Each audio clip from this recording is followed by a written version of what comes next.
කොහෙන්ද මේ ලෝකෙ මිනිස්සුන්ට චක්‍ර කියලා දෙයක් හම්බුනේ. ඉතින් මේ ජුට්සු හැදුනේ කොහොමද මේ ලෝකෙ ඇත්තටම ආරම්භය වුනේ. ඉතින් මේ හැම දෙයකටම උත්තර මම මේ දාන වීඩියෝ ප්ලේලිස්ට් එකෙන් ඔයාලට හම්බෙයි. ඉතින් නරුටෝ විශ්වයේ මුලින් ඉඳන් අග වෙනකම්ම මම මේ වීඩියෝ කිහිපයකින් ඕගොල්ලොන්ට ගේන්න බලාපොරොත්තු වෙනවා. අපි වීඩියෝ එකේ වැඩේ පටන් ගන්න කලින් මට තව එක දෙයක් කියන්න ඕනේ. ඕගොල්ලොන්ට නරුටෝ මුලින් ඉඳන් රිවිව් වීඩියෝ බලන්න ඕන නම් ලංකාවේ මම YouTube channel ටිකක් description එකේ mention කරලා තියන්නම්. ඕගොල්ලෝ කැමති එකකින් ගිහලා බලන්න. අපි පෘථිවිය නිර්මාණය වෙන්නත් කලින් කතාවකින් ඉඳන් වැඩේ පටන් ගමු. මේ කතාව පටන් ගන්නේ ඔත්සුකිවරුන්ගෙන්. ඔත්සුකිවරු කියන්නේ දෙවියෝ වගේ ජීවීන් කොට්ටාසයක්. ඉතින් මේ ඔත්සුකිවරුන්ගේ අරමුණ තමයි විවිධ ග්‍රහලෝක හොයාගෙන ගිහිල්ලා ඒ ග්‍රහලෝකවල දේව වෘක්ෂ ගස් හිටවලා ඒවැන් ලැබෙන චක්‍ර ෆෘට් ආහාරයට අරගෙන තමන්ගේ චක්‍රා බලය හදාගන්න එක. අවුරුදු ලක්ෂයකට විතර කලින් පෘථිවියට එනවා මේ වගේ ඔත්සුකිවරු දෙන්නෙක් ඉෂිකි කගෝයයි කියලා. ඉතින් හැම ග්‍රහලෝකෙටම ඔත්සුකිවරු දෙන්න ගාන යනවා. ඉතින් එතනින් එක්කෙනෙක් බිලි වෙන්න ඕනේ අර ශාකය හදන්න. ඉතින් අපි පෘථිවියට ආපු ඔත්සුකිවරු දෙන්නගෙන් ඉෂිකි කගෝයයිගෙන් සීනිය කෙනා තමයි ඉෂිකි. ඉතින් හරියටනම් කගෝය තමයි මෙතන මැරිලා එයා බිලි වෙන්න ඕනේ මෙහෙ ගහ හදන්න. නමුත් මෙතන වෙන්නේ කගෝයා ඉෂිකිගේ ඇඟේ භාගයක් විනාශ කරලා දාලා අර ගහ හදනවා. ඉතින් කගෝය අර දේව වෘක්ෂය හැදුවට ඒකේ තියෙන චක්‍ර ෆෘට් එක කෑවේ නෑ. ඉතින් එයාට තාම චක්‍ර පවර් එක නෑ. ඉතින් මේ කාලේ පෘථිවියේ විවිධ අධිරාජ්‍ය තිබිලා තියෙනවා. ඒ වගේ එක අධිරාජ්‍යයක් තමයි මුතුන් මිත්තංග දේශය. මේ මුතුන් මිත්තංග දේශයේ නායකයා ටෙන්ජි ගාවට එනවා කගෝයා. ඉතින් කගෝයාව ඉන්ට්‍රොඩියුස් කරනවා එයා ගාඩියන් කෙනෙක් කියලා අර දේව වෘක්ෂයේ. ඉතින් කගෝයා ඇවිල්ලා ටික කාලයක් ගත වෙද්දි මේ දෙන්න ටික ක්ලෝස් වෙනවා. ඉතින් ටෙන්ජි කියන්නේ ටිකක් සාමයට කැමති කෙනෙක්. මේ දෙන්න එකතු වෙලා ලස්සනට රාජ්‍ය පාලනය කරගෙන යනවා. ඉතින් ටික කාලයකදී මේ දෙන්නට හම්බ වෙනවා පුතාලා දෙන්නෙක්. දරුවන් දෙදෙනාගේ නම් තමයි හගුරොමෝ සහ හමුරා. ඉතින් මෙහෙම ටික කාලයක් යද්දි මේගොල්ලොන්ගේ රාජ්‍යයට වෙන රාජ්‍යයකින් ආක්‍රමණයක් එල්ල වෙනවා. ඉතින් මේ යුද්ධ නවත්තන්න ඕනේද කගෝය තීරණය කරනවා අර චක්‍ර ෆෘට් එක ගිහිල්ලා ආහාරයට ගන්න. ඉතින් ඊළඟට පෘථිවියේ පළවෙනියටම චක්‍ර පවර් එක තියෙන පුද්ගලයා බිහි වෙනවා. ඉතින් කගෝය මේ චක්‍ර ෆෘට් එක ගත්තට පස්සේ මෙයාට රින් ෂරින් ගන් ඕපන් වෙනවා මෙයාගේ නළලේ. ඉතින් දැනට මේ පෘථිවියේ චක්‍ර පවර් එක තියෙන එකම කෙනා විදියට කගෝයා මේ යුද්ධේ ලේසියෙන්ම නවත්තලා දානවා. ඉතින් ඊට පස්සේ ෂරින් ගන් පාවිච්චි කළා යුද්ධයක් ඇති නොවන විදිහට මේ මිනිස්සුන්ගේ මතකය එයා වෙනස් කරනවා. ඊට පස්සේ කගෝයා එයාගේ දරුවෝ දෙන්නටත් අර චක්‍ර පවර් එක ලබා දෙනවා. ඉතින් ලෝකේ පළවෙනි චක්‍ර පවර් එක තියෙන මිනිස්සුયો දෙන්න විදියට හගුරුමෝ සහ හමුරව හඳුන්වන්න පුළුවන්. ඉතින් කොහොම නමුත් මේ පෘථිවියට ආපු ඔත්සුකිවරු දෙන්න වන කගෝයයි ඉෂිකි මේ ඔත්සුකිවරු දෙන්නගේ මිෂන් එක තමයි පෘථිවියට ඇවිල්ලා අර චක්‍ර ෆෘට් එකේ පවර් එක අරගෙන තමන්ගේ ක්ලෑන් එකට ඒ පවර් එක ආයේ ලබා දෙන එක. ඉතින් කගෝයා මේ මිෂන් එකෙන් පිටපැන්නා. මොකද දැන් එයාට දරුවෝ දෙන්නෙකුත් ඉන්නවා පෘථිවියේ. ඉතින් කවදා හරි ඔත්සුකි ක්ලෑන් එකේ මේ පෘථිවියටයි මේ දරුවෝ දෙන්නට බලපෑමක් එල්ල වෙයි කියලා තමයි මෙයාගේ මේ චක්‍ර පවර් එක බෙදලා දැම්මේ. ඉතින් කවදා හරි මේ ඔත්සුකි ක්ලෑන් එකෙන් පෘථිවියට ආක්‍රමණයක් ආවොත් පෘථිවියත් ආරක්ෂා කරගන්න ඕන හින්දා තමන්ගේ බලය බෙදලා දාලා වයිට් සෙට්සු කියලා මියෙකුත් නිර්මාණය කරනවා. ඉතින් මෙහෙම තමන්ගේ දරුවෝන්ගේ සහ පෘථිවිය ආරක්ෂාව වෙනුවෙන් බලය බෙදා දීලා හරිම කරුණාවන්තව හිටිය කගෝයා ටික කාලයකදී ඒ තත්ත්වය වෙනස් වෙනවා. මොකද එයා බලයට ලෝභ වෙනවා. එයාට ඕනේ වෙනවා එයා ලබා දීපු බලය නැවතත් ආය තමන්ටම අත්පත් කරගන්න. ඉතින් මේ අතරේ මාර චක්‍රා ෆෘට් හැදෙන ගහත් විශාල මුර්ගෙක් බවට පත් වෙනවා. මොකද ඒකට හේතුව තමයි කගෝයා ඔත්සුකි දෙවිවරුන්ට අවශ්‍ය දේ කරපු නැති හින්දා. ඉතින් කගෝයත් දැන් වියරු වැටිලා ඉන්නේ එයාගේ බලය ලබා ගන්න ඕනේද. එයා ඉතින් මේ ගහත් එක්කම එකතු වෙලා 10 tail fox එහෙම නැත්නම් වලිග 10 මුර්ගයා කියලා විශාල සත්වයෙක් හැදෙනවා. ඉතින් මේ චක්‍රා බලය දැන් තියෙනවා හගුරුමෝ සහ හමුරට. ඒ කියන්නේ කගෝයාගේ දරුවන් දෙදෙනාට. ඉතින් මේ දෙන්න එකතු වෙලා අර මුර්ගයාවයි තමන්ගේ අම්මවයි හදමත සීල් කරනවා පෘථිවියේ සහ ඒ මිනිස්සුන්ගේ ආරක්ෂාව වෙනුවෙන්. ඉතින් මෙහෙම කගෝය හදමත සීල් වෙන්න යද්දි එයා නිර්මාණය කරනවා ජීවියෙක්ව බ්ලැක් සෙට්සු කියලා. ඉතින් මෙයාගේ එකම අරමුණ තමයි කගෝයව නැවත ගේන එක. කගෝයා සහ 10 tail fox හඳේ සීල් කරාට පස්සේ හමුරා යනවා හඳට. ඉතින් මෙයා හඳේ ඔත්සුකි ක්ලෑන් එකක් හදාගෙන ඒකේ නායකයා වශයෙන් දිගටම ජීවත් වෙනවා.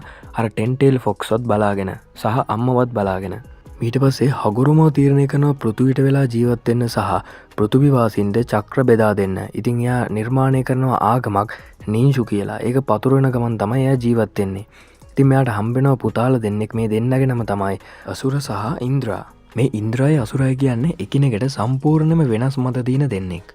ඉතින් මේ ලොකු පුතා අසුරට උපන්ගේ ඉපදෙද්දිම විශාල බලයක් තිබිලා තියෙනවා. ඉතින් මෙයාට මේ ඉපදෙද්දි විශාල බලයක් තිබ්බට මෙයාගේ අදහස් ටිකක් ආත්මාර්ථකාමී. ඉතින් මෙයාගේ අදහස් තමයි ශක්තිවන්තයෝ තමන්ගේ බලය තනිවම වර්ධනය කරගෙන මේ ලෝකේ පාලනය කරන්න ඕනේ කියන එක. ඉතින් විශේෂ බලයන් ගොඩක් තියෙන ශරින්ගන් මංගකිව් ශරින්ගන් තියෙන උචිහා ක්ලෑන් එක නිර්මාණය වෙන්නෙත් මෙයාගේ අනුගාමිත්වයේ යටතේ. ඉතින් මං කිව්වාගේ මෙයාගේ බාල සහෝදරයා ඉන්ද්‍රගේ අදහස් මීට සම්පූර්ණයෙන්ම වෙනස්. ඉතින් මෙයාට ඉපදෙද්දිම උපන්ගේ හැකියාව ටිකක් අඩුයි. හැබැයි මෙයා විශ්වාස කරා සමගිය සහ සහජීවනය මගින් ඕනම දෙයක් ලබා ගන්න පුළුවන් කියලා. ඉතින් මෙයා තමා නිර්මාණය කරන්න මෙයාගේ අනුගාමිත්වයේ යටතේ සෙන්ජු ක්ලෑන් එක. සෙන්ජු ක්ලෑන් එකෙන් තමයි නිර්මාණය වෙන්නේ උසුමාගේ ක්ලෑන් එක. මේ දෙන්නගේ මේ පරස්පර අදහස් තමයි මේ ක්ලෑන් වල ඉස්සරහටත් ගිහිලා තියෙන්නේ. සස්කේ සහ නරුටෝගේ චරිත දිහා බැලුවම ඕගොල්ලන්ට මේක හොඳටම තේරෙනවා ඇති. ඉතින් හගුරුම ඔට්සුකි තීරණය කරනවා බලයයි ශක්තියයි පදනම් කරගෙන එයාගේ මේ අනුගාමිත්වය දෙන්නේ නැතුව සමගියෙන් සහජීවනයේ මේ ලෝකේ ඕනම දෙයක් ජය ගන්න පුළුවන් කියලා හිතන ඉන්ද්‍රට එයාගේ අනුගාමිත්වය ලබා දෙනවා. ඉතින් මෙයා තමයි ඉදිරියට නින්ජු එහෙම උගන්නගෙන යන්නේ. ඉතින් මේ හගුරුම ඔට්සුකිට පුළුවන් චක්‍ර මැනිපියුලේෂන් කරන්න. ඒ කියන්නේ මෙයාට පුළුවන් අවශ්‍ය නම් මෙයාගේ චක්‍ර බෙදලා දාන්නත් පුළුවන්. අපි මේ හගුරුම ඔට්සුකිව හඳුන්වනවා සාගා ඔෆ් 6 පාත් පවර් කියලාත්. ඉතින් මේක දෙවියන්ගේ බලයට ඉතාමත් සමාන විශාල බලයක්. මම මේ බලයන් ගැනත් වීඩියෝ එකක් කරන්නම්. ඉතින් හගුරුමෝ මේ සියලුම ශක්ති පාවිච්චි කරලා නිර්මාණය කරනවා ටේල්ට් බීස්ට්ලා. ඒ කියන්නේ විශාල චක්‍ර පවර් තියෙන එකිනෙකට වෙනත් සත්තු 9 දෙනෙක්. ඉතින් මෙයා මැරෙන්න කලින් මේක නිර්මාණය කරනවා. මේ සත්තු ගැන අපි දැන් පොඩ්ඩක් බලමු. ඉතින් ඕගොල්ලෝ අහලාද 9 tail fox එහෙමත් නැත්නම් වලිග නමේ මුර්ගයා කියන මේ වලිගවල තේරුම මම කියන්න. ඉතින් මේ ටේල් එකකින් අදහස් වෙන්නේ පවර් එක මනින මිනිමක් විදියට. හරියට එක ටේල් එකක් තියෙනවා 9 ටේල් එකක් තියෙනවා. ඒතකොට ටේල් 9ක් තියෙන කෙනා තමයි මෙතනින් පවර් එක වැඩිම. මේ කතා කරන්නේ චක්‍ර පවර් එක ගැන. මේගොල්ලෝ ඉතින් මරන්න බෑ. මේගොල්ලොන්ට තියෙන්නේ පියෝ චක්‍ර. එහෙම නැත්නම් ශුද්ධ වූ චක්‍ර තමයි මේගොල්ලොන්ට තියෙන්නේ. ඉතින් මේ ටේල් බීස්ලා ගැන මම වෙනම වීඩියෝ එකක් කරන්නම්. ඉතින් මේව නිර්මාණය කරලා ඊළඟට මොකක්ද උනේ කියලා අපි දැන් බලමු. ඉතින් මේ සම්පූර්ණයෙන්ම නිදාස් වෙච්ච හගුරු මෝට්සුකි නිර්මාණය කරපු චක්‍ර පවර් තියෙන ටේල් බීස්ලා ටික එයා යවනවා ලෝකයේ විවිධ ස්ථාන 9කට. ඉතින් නින්ජවරයෙක් මේ සතෙක් එක්ක ජොයින් වෙලා පවර් එක වැඩි කරගත්තොත් ඒක ඉතාම අසාමාන්‍ය බලයක්. ඉතින් මෙහෙම ටේල් බීස්ලත් එක්ක එකට වැඩ කරන පවර් එකට අපි කියන්නේ ජින්ෂුරිකින් කියලා. ඉතින් මෙහෙම ටික කාලයක් ගිහලා හගුරු මෝට්සුකි නැති වෙනවා. ඉතින් හගුරුමෝ මෙයාගේ දායාදේ ලබා දුන්නේ ඉන්ද්‍රටනේ. ඉතින් ඊට පස්සේ ඉන්ද්‍රය අසුරගේ අතරේ ලොකු මතභේදාත්මක ගැටුම් ඇති වෙනවා. මේව යුද්ධ දක්වා ඉදිරියටම යනවා.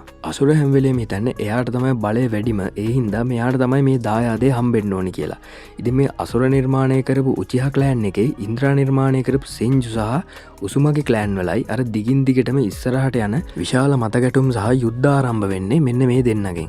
ඉතින් හගුරු මෝට්සුකි නැති වෙලා ටික කාලෙකින් ආරම්භ වෙනවා විශාල යුද්ධයක්. ඉන්ද්‍රා සහ අසුර අතර. ඉතින් අසුර ගොඩක් පවර්ෆුල් වුණාට ඉන්ද්‍රයාගේ තාත්තගෙන් ලැබුණු දායාද සහ හගුරු මෝට්සුකි නිර්මාණය කරපු ටේල්ට් බීස්ලාගේ උදව් අරගෙන මෙයා මේ යුද්ධය ජයග්‍රහණය කරනවා. ඉතින් මේ දෙන්නගේ මතවාද වලට උත්ප්‍රේරකයක් වෙන්න බ්ලැක් සෙට්සුත් සහාය දුන්නා. ඉතින් ඒකට හේතුව තමයි ඔයගොල්ලන්ට මතක ඇති කගෝයා නැති වෙන්න කලින් බ්ලැක් සෙට්සු නිර්මාණය කරනවා. එයාගේ අරමුණ තමයි එකම කගුයව අර සීල් එකෙන් නැවත මුදවලා මේ ලෝකෙට ගේන එක. ඉතින් මෙයා හරියට උපායශීලී කපටි අවතාරයක් වගේ. ඉතින් කගුයට මේ ලෝකෙට එන්න බැරිවෙන්න සීල් තිබ්බේ ඔගොලට මතක ඇතියාගේ පුතාලා දෙන්නවන හගුරුමෝ ඔට්සුකි සහ හමුරා ඔට්සුකි. ඉතින් හගුරුමෝ ඔට්සුකිගේ පුතාලා දෙන්නගෙන් එක්කෙනෙක් තමයි ඉන්ද්‍ර සහ අසුර. ඉතින් මේ දෙන්නගේ මේ පරස්පර මතවාද වලින් අර කගුයාගේ මතවාද වලට සමාන මතවාද තිබ්බ එක්කෙනෙක් තමයි ඉන්ද්‍රා. ඉතින් මං කලින් කිව්වා වගේ අර කපටි අවතාරයක් වෙච්ච බ්ලැක් සෙට්සු මේ අවස්ථාව ප්‍රයෝජනෙට අරගෙන තමයි එයාගේ මයින්ඩ් සෙට් එක වෙනස් කරන්න එක එක වැඩ කරලා තියෙනවා. ඉතින් මේ විනාඩි 8ක් විතර වෙච්ච මේ වීඩියෝ එකේ අපි තාම ඉන්නේ නරුටෝ විශ්වයේ මුල. අපි නරුටෝ යුනිවර්ස් එකේ ඊළඟට මොනවද උනේ කියලා බලමු ඊළඟට තියෙන වීඩියෝ එකකින්.